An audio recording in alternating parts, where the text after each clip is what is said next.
আরে বাবা, কি বিশ্রী রান্না হয়েছে। তরকারিতে কি কোনো জিরে বাটা, আদা বাটা কিছুই দেয়নি নাকি? কই গো রাধুনী ঠাকুর, কোথায় গেলে? এদিকে এসো। বলুন রানীমা। বলছি, তুমি তো রাজবাড়িতে দীর্ঘদিন ধরেই রান্না করছো, কিন্তু ইদানিং তোমার রান্না এত বেস্বাদ লাগছে কেন? সে তো আমি বলতে পারবো না, আমি তো আগের মতনই রান্না করি। ছোট মুখে বড় কথা বলছি, আমি কিছু বলতে চাই রানীমা। এই, তুই আবার পাকামো করতে এসছিস কেন রে? তোকে কি রানীমা ডেকেছেন নাকি? আহ, কি বলতে চাইছে শুনেই দেখি না, বলো। রানীমা, এখন আর রাঁধুনি ঠাকুর আগের মতো যত্ন নিয়ে রান্না করেন না। রান্নাঘরে পড়ে পড়ে ঘুমোয় আর তাড়াহুড়ো করে কোনো রকমে রান্না করে দেন। একদম বাজে কথা বলবি না। বাজে কথা না রানীমা, শিলনোড়ায় বাটতে ওনার কষ্ট হবে বলে আজকাল রাঁধুনি ঠাকুর শুধু জিরে ফোড়ন দিয়ে রান্না করেন। এত বেতন দিয়ে তোমাকে রাখা হয় কি এই ফাঁকিবাজির জন্যে? কি মানে, ভুল হয়ে গেছে। এর যদি এই ভুল করার ইচ্ছে হয় তাহলে তল্পি তল্পা গুটিয়ে বাড়ি গিয়ে ভুল করো, মনে থাকবে? মনে থাকবে মহারাজ। কি হচ্ছে বলো তো রানী? সকালে বাগানে পায়চারি করছিলাম, দেখি মালি একটা গাছেও জল দেয়নি। এই গরমে জল না পেলে যে গাছপালাগুলো মরে যাবে। সবাইকে এবার মনে হচ্ছে বলে বলে কাজ করাতে হবে।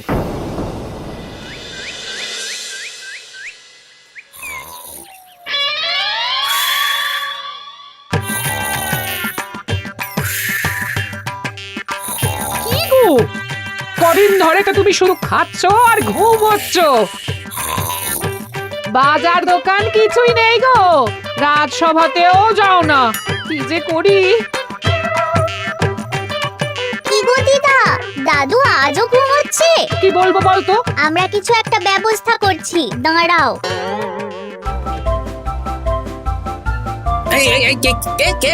ওঠো দাদু, আর কত ঘুমে? কুড়েমির একটা সীমা থাকে। ওঠো বলছি, ওঠো, ওঠো না। আমি বুঝতে পারছি বাড়ির কাজ, বাজার দোকান এসব না করার জন্য তুমি পড়ে পড়ে ঘুমোচ্ছ। দাদু কাজে ফাঁকি দিচ্ছে দিদা। দে পুটি, আর সরসরি দে দে।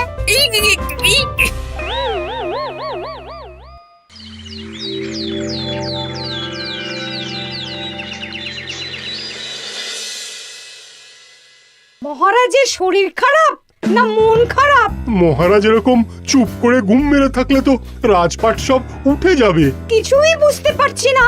মহারাজ আছেন চুপটি করে, নেই যে মুখে শব্দ। ফাঁকি দিলে এবার তাকে করব আমি জব্দ। অনেক শুয়েছি, আর নয়। মহারাজ, কে ফাঁকি দিচ্ছে? আমি তো ফাঁকি দিই না। পণ্ডিত, তুমি দিচ্ছ নাকি ফাঁকি? না না, বৈদ্য। আমি ফাঁকি দিলে সবাই ওই রোগে ভুগে মরে যাবে। আমি তো রোজ সময়ই রাজসভায় আসি, তাহলে আমি বলছি আসল কারণ। রাজবাড়ির রাঁধুনি ফাঁকি দিচ্ছে, আর 3 দিন ধরে রাজসভায় গোপাল বেপাত্তা। হ্যাঁ, এই গোপাল বেটাই আসল ফাঁকিবাজ। ওকে বরখাস্ত করে দিন। গোপালকে যদি বরখাস্ত করা হয় তাহলে বিপদে আপদে মহারাজের পাশে দাঁড়াবে কে? অসময় মহারাজ বুদ্ধি পাবেন কার কাছে? এই সুযোগ, এই সময় গোপালকে মহারাজের চক্ষুশূল করতে হবে, তাহলে আমি একেবারে জেঁকে বসতে পারবো। মহারাজ, গোপাল ঠিক কতটা ফাঁকিবাজ হয়ে উঠেছে তার কোনো ইয়ত্তা নেই। হ্যাঁ, বলুন তো। বেটা গোপাল কোনোদিন সঠিক সময়ে রাজসভায় আসে না, কোনো দিন তো আসেই না, যেমন আজকেও আসেনি। আর না এলে মহারাজকেও কারণটা জানায় না। আপনাকে সম্মান করা তো দূরের কথা, কোনো ভ্রুক্ষেপই করে না। এটা কিছুটা হলেও মন্ত্রী মশাই ঠিক কথা বলছেন। হ্যাঁ, এ তো একদম সঠিক কথা। ঠিক বলেছ। প্রহরী, প্রহরী, বলুন মহারাজ। তুমি আরেকজনকে সাথে নিয়ে এক্ষুনি গোপালকে তুলে নিয়ে এসো। আচ্ছা মহারাজ। বলি, তুমি আজকেও রাজসভায় কামাই করবে? অর্ধেক দিন কামাই করলে বেতন কাটা যাবে গো। গিন্নিমা, গোপালকে মহারাজ ডাকলেন। ওই দেখো, রাজবাড়ি থেকে প্রহরীও ডাকতে এসেছে। ওহ, মহারাজের আদেশ না শুনলে তোমাকে তুলে নিয়ে যেতে বাধ্য হব। আরে দাঁড়িয়ে দেখছিস কি? তুলে নিয়ে চল। ঠিক বলেছিস, তুই হাত ধর আর আমি পা ধরি। আমরা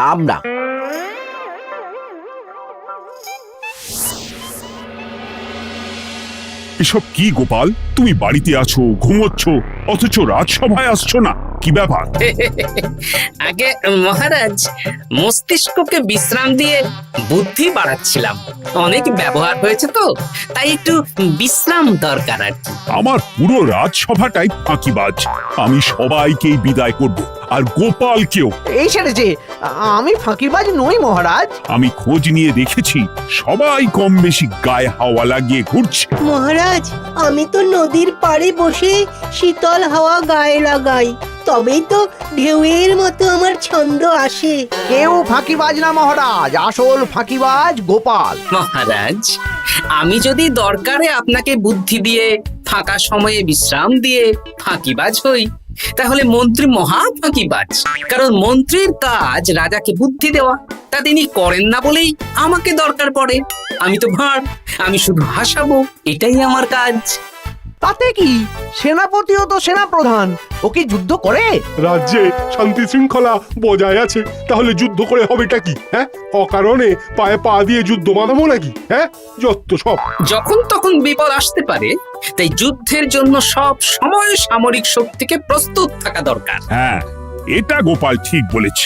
সেনাপতিকে তো কোনোদিন সেসব নিয়ে মহড়াও করতে দেখি না। তাহলে দাঁড়ালো 3 জন ফাঁকিবাজ। মূল অভিযুক্ত গোপাল দিন রাত কামাই করে, মন্ত্রী মহারাজকে বুদ্ধি দেয় না, আর সেনাপতি যুদ্ধের প্রস্তুতি নেয় না। এই 3 জনকে আমি বিদায় করব। এই সেরেছে, এ তো দেখছি বিনা মেঘে বজ্রপাত। না, তবে তোমরা যে ফাঁকিবাজ নও সেটা প্রমাণ করার জন্য 12 ঘন্টা সময় দেব। আমাদের কি করতে হবে? তোমাদের 3 জনকে 3টে খালি বস্তা দেব। প্রত্যেকে ওই খালি বস্তা নিয়ে জঙ্গলে যাবে, আর এই 12 ঘন্টার মধ্যে জঙ্গল থেকে বস্তা ভরে আনবে। একটা বস্তা ভরার জন্য 12 ঘন্টা সময়? এ তো খুবই সহজ কাজ। সহজ কঠিন জানি না, যে ফাঁকি দিয়ে ফাঁকা বস্তা জমা দেবে বা কিছুটা ভর্তি কিছুটা খালি আনবে, সে সাজা পাবে। আচ্ছা মহারাজ, আমি বস্তায় কি নিয়ে আসবো সেটা কি আপনি দেখবেন? তা দেখব না, কিন্তু বস্তা ভরে আনতে হবে। আর যা বস্তায় ভরে আনবে তাই নিয়ে সবাই বাড়ি ফিরে যেতে পারবে। তার মানে বস্তাতে যা থাকবে সব বস্তার মালিকই পাবে। একদম তাই। বুঝে গেছি, ভিতরে কোনো গভীর পরিকল্পনা আছে। প্রহরী, প্রহরী, তুমি এই 3 জনকে 3টে বস্তা দিয়ে দাও। যথা আজ্ঞা মহারাজ। আর বাকি সভাসদেরা আজকে রাজসভাতেই থাকুক। ওরা 3 জন আসবে, ওদের বিচার হবে, তারপর ফিরবে। আমাদের খাওয়া দাওয়া তাহলে রাজবাড়ির তরফ থেকেই দেয়া হবে মহারাজ? হ্যাঁ। জঙ্গলে তো যাচ্ছি, কি নেব? গোপাল, আমি বলি কি, তুমি বরং আমার বস্তায় ঢুকে যাও, আমি তোমাকেই নিয়ে ফিরে যাই, ল্যাটা চুকে যাবে। আপনি যদি একা আমাকে বস্তায় ভরে নিয়ে যেতে পারেন তো চলুন। একা? এই সেরেছে। দাঁড়ান, আমি আপনার কাঁধে চড়ে দেখি আপনি আমাকে বইতে পারবেন কি পারবেন না। না না, মুখ ফসকে বলে ফেলেছি, মাথা খারাপ নাকি? তাহলে নিজের মতন থাকুন।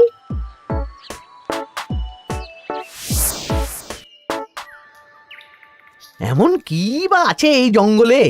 আমার কাজে লাগার মতন তো কিছুই দেখতে পাচ্ছি না। ওই তো ওই দিকটা একটু ছায়া আছে বেশ, ওই গাছের নিচে গিয়ে বিশ্রাম নি। সেনাপতি, অত চিন্তা ভাবনা করার কিছুই নেই। মহারাজ তো আর দেখবেন না আমরা বস্তায় কি ভরে নিয়ে যাব। 12 ঘন্টা অনেক সময়। এখন বিশ্রাম নাও। আপনার ইঁদুরের পেট, আপনি বিশ্রাম নিন।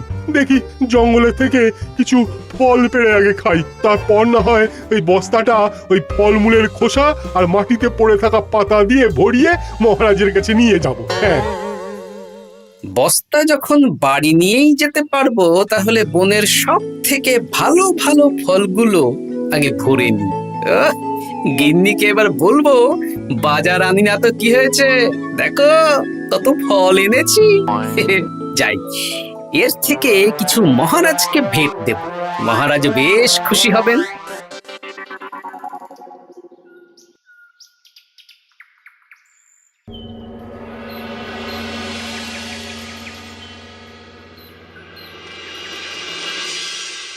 উফ, এই এত বড় জ্বালার মতো পেটখানা নিয়ে এই পেল্লাই গাছে উঠবো কি করে? দূর দূর, আশেপাশে ঢিল পাথরও দেখতে পাচ্ছি না। এই বুড়ো বয়সে হাড়গোড় ভাঙলে সে এক খারাপ ব্যাপার হবে। আরে দূরে ওদিক থেকে আওয়াজ পাওয়া যাচ্ছে, তার মানে এই বনে কেউ এসেছে। ভাই মদন, এই গাছটা ঝড়ে ভেঙে অনেক দিন পড়েছিল, এটা তো নেবই। তুই ওদিকে দেখ, কত মোটা একটা সেগুন গাছ রে। ওই গাছটা নিয়ে গেলে আমরা 1 বছর বসে খেতে পারবো। তাহলে আর দেরি কেন, হাত লাগা। আরে আরে আরে করো কি, এগুলো সব আমাদের মহারাজ কৃষ্ণচন্দ্রের পছন্দের গাছ। ভুলেও এই গাছ কেটে নিয়ে যাওয়ার ভাবনা চিন্তা করো না। আর ওই সেগুন গাছটা তো মহারাজের সবচেয়ে প্রিয়। আরে মহারাজ কি করে জানবে শুনি, এই বনে তো তিনি ভুল করেও আসেন না। এই যে আমি আসি, আমি মহারাজের দূত। তোমরা যদি ভুল করে ওই সেগুন গাছে হাত দাও, তাহলে কিন্তু তোমাদের গর্দান যাবে। এই সেরেছে, কিন্তু আমরা তো কাঠুরিয়া, কাঠ ছাড়া পেট চালাবো কি করে? সে তোমাদের ব্যবস্থা তোমরা করো, অন্য অনেক কাজ আছে। এই সামনের গাছটা মরে পড়ে আছে, এটার কাঠ আমরা নিয়ে যেতে পারবো তো? তা পারবে, এতে অত চিন্তার ব্যাপার নেই। গোপাল আছে যখন, তখন এই রাজ্যের কেউ মুশকিলে থাকবেই না। শুধু তোমাদের একটা কাজ করতে হবে। কি কাজ? এই নাও বস্তা। আমার জন্য এই জঙ্গল থেকে টাটকা বিভিন্ন ফল পেড়ে এই বস্তা ভরে দাও, তাহলে মহারাজকে আর তোমাদের কথা বলবো না, বুঝলে? আর তোমাদের যাতে রাজবাড়িতে কোনো কাজ হয় সেই নিয়ে মহারাজের কাছে সুপারিশও করো, কেমন? বেশ বেশ, তুমি তাহলে এখন এখানে বিশ্রাম করো, আমরা তোমার বস্তা ভরে ফল নিয়ে আসছি। ঠিক আছে, আমি তোমাদের কুঠার পাহারা দিচ্ছি, তোমরা ভালো তরতাজা ফল বস্তায় ভরে নিয়ে এসো।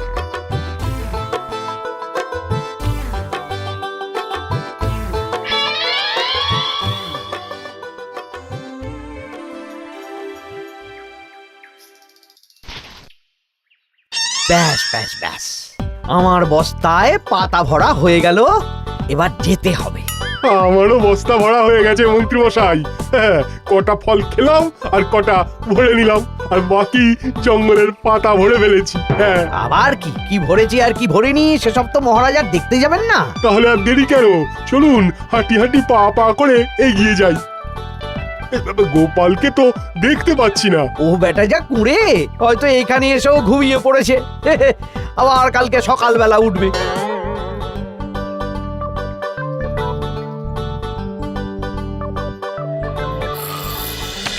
এই যে ভাইয়া, এই যে হ্যাঁ, কে কে? আমরা। ও বলো, বস্তা ভরে এনেছো?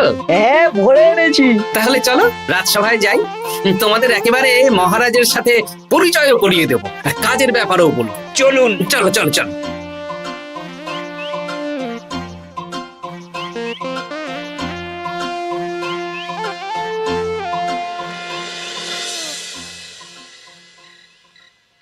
দেখা যাক মন্ত্রী সেনাপতি গোপাল কখন বস্তা ভরে আনে। এই তো চলে এসেছি, বিশ্রাম নিলাম, বস্তাও ভরে ফেললাম। এই দেখুন মহারাজ, আমিও বস্তা ভরে এনেছি। বাহ, তোমাদের বস্তা দেখে তো মনে হচ্ছে খুব হালকা। হ্যাঁ, আপনি যখন আমাদের বস্তা ভরে কি এনেছি সেটা দেখবেন না, তখন অত খাটাখাটনি করে কি লাভ মহারাজ? কিন্তু গোপালের এখনো অব্দি দেখা নেই, ও কি সোনা গয়না ভরে আনছে? গোপাল যা কুঁড়ে আর ঘুমকাতুরে, হয়তো জঙ্গলেও ঘুমিয়েই পড়েছে। মহারাজ, আপনি একটা কাজ করুন, আমাকে আর মন্ত্রী মশাইকে যুগ্মভাবে বিজয়ী ঘোষণা করে দিন, ব্যাস। এত তাড়া কিসের? বাবা বাবা বাবা বাবা, তোমরা তিনজনেই বস্তা ভরে এনেছো, আমি খুব খুশি। আমার কথা শুনে কাজ করেছো, তোমরা তিনজনেই বিজয়ী। এবার বাড়ি যাও, যাও। গোপাল কি করে বিজয়ী হয় মহারাজ? এই বস্তা ভরে নিয়ে আসাতেও তো ওর ফাঁকিবাজি ধরা পড়ছে। কিসের ফাঁকিবাজি? এই যে দুটো লোক তোমার হয়ে বস্তা বয়ে আনলো, সে তো মহারাজ সহ আমরা সবাই দেখতেই পেলাম। তা তো ঠিক, গোপাল নিজে হাতে বস্তা ভরে আনেনি। মহারাজ বস্তা ভরে আনতে বলেছেন, আমি এনেছি, এখানেই কথা শেষ। আমি কাকে দিয়ে বস্তা ভরালাম, কে আমাকে সাহায্য করলো, সেসব তো কোনো শর্ত আরোপ করা ছিল না। কিন্তু পরীক্ষাটা তো কে ফাঁকিবাজ সেটা প্রমাণ করার পরীক্ষা। এখানে তো তুমি ফাঁকি দিলে গোপাল। এটাও ঠিক কথা, তাহলে গোপালের শাস্তি পাওয়া উচিত। মহারাজ, আপনার শর্ত ছিল সেই ফাঁকিবাজ বলে প্রমাণিত হবে যে বস্তা খালি আনবে। এইখানে আপনি একটা ছোট্ট ভুল করেছেন মহারাজ। বস্তায় কি আছে সেটা দেখবেন না, আগেই বলে দিয়েছেন। তা তো বলেছি। আপনি নিশ্চয় জানেন পাঠশালায় কিছু ছাত্রছাত্রী থাকে যারা পড়ার বইয়ে মুখ গুজে বসে থাকলেও পড়ায় তাদের মন থাকে না, মাথাতেও পড়া ঢোকে না, তাই সেই পড়া তাদের কোনো কাজে লাগে না। কি পণ্ডিত মশাই, এদেরকেই তো বলে ফাঁকিবাজ। বিলক্ষণ, এরাই ফাঁকিবাজ। ধন্যবাদ। তেমনি আমি যদি বলি সেনাপতি আর মন্ত্রী মশাই ওই ফাঁকিবাজদের মতনই ফাঁকি দিয়ে বস্তা ভরেছে, তাই ওদের বস্তা এত হালকা। সে তো আমি বুঝতেই পারছি। কিন্তু আমার বস্তায় যা জিনিস ভরে এনেছি তা একার পক্ষে সংগ্রহ করা মুশকিল ছিল, তাই আমি দুজনের সহযোগিতা নিয়েছি। মহারাজ, আপনি কি বস্তা খুলে দেখবেন নাকি? না না, আমি খুলে দেখলে আমার কথার খেলাপ হবে। এবার তো দেখছি আবার তিনজনের পরীক্ষা নিতে হবে। হ্যাঁ, নইলে প্রকৃত ফাঁকিবাজ কে সেটা প্রমাণ হবে না। কিন্তু ফাঁকিবাজ ধরার উপায় কি? মহারাজ, আমরা বরং আমাদের বস্তা নিয়ে বাড়ি না গিয়ে একদিন কারাগারেই থাকি, আর তাতেই প্রমাণ হবে এই বস্তায় সত্যি কি আছে যা আমাদের নিজেদের কাজে লাগবে। এটা ভালো বুদ্ধি। মহারাজ তখনই কারাগার থেকে আমাদের মুক্ত করবেন যখন আমরা আর থাকতে না পেরে ডাক দেব, আর যে আগে বেরোতে চাইবে সে সব থেকে বড় ফাঁকিবাজ, মানে যে আগু পিছু না ভেবে কাজ করে। বেশ, তাহলে তাই হোক। মহারাজ, কারাগারে শুধু জল ছাড়া আর কিচ্ছু দেওয়া হবে না, কারণ বস্তায় তো আর জল থাকতে পারে না। না না, তা কি করে হয়? শুধু জল? হ্যাঁ, আমি তো লোককে দিয়ে বস্তা ভরিয়েছি। আপনারা নিজে কি এমন কাজের জিনিস ভরেছেন সেটাই প্রমাণ হবে। বেশ, তাহলে তোমরা কারাগারে যাও। প্রহরী, ব্যবস্থা করো। আর এই দুজন কাঠুরিয়া বেশ কর্মঠ মহারাজ, যদি কোনো রাজবাড়ির কাজ থাকে এদের দিয়ে করাতে পারেন। আমার বাগানের মালিটা খুব ফাঁকি দিচ্ছে, তাহলে ওদের সাথে কথা বলে নিচ্ছি। যাও যাও, তোমরা কারাগারে যাও।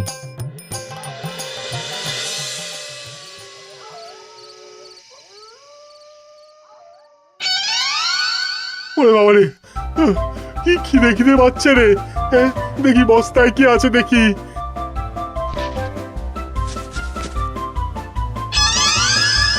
দু একটা পচা ফল, দেখি দেখি একটু ভালো আছে। এটা একটু ভালো আছে। হ্যাঁ, এটাই খাই। হ্যাঁ, এটাই খাই।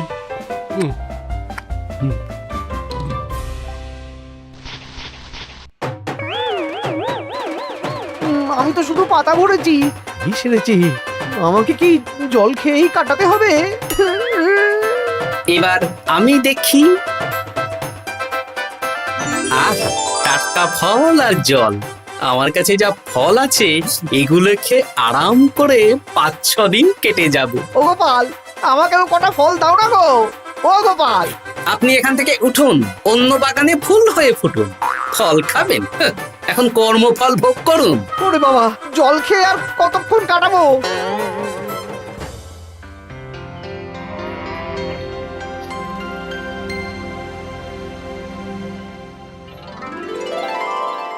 উফ, পেটটা চুই করছে, কি খিদে পেয়েছে না। আমি আমি বাড়ি যাব। আপনি বাড়ি যাবেন? হ্যাঁ। তাহলে বেরিয়ে আসুন, বেরিয়ে আসুন। বেটা গোপাল কায়দা করে এমন শর্ত দিতে বললো, পুরো ফেঁসে গেলাম। আমারও তো খাওয়ার মতন তেমন কিছু নেই, আমিও এখানে থাকবো না। আমি এখানেই আছি, ফল খাবো, জল খাবো, আর প্রকৃতির ডাক এলে একটু বাইরে যাব।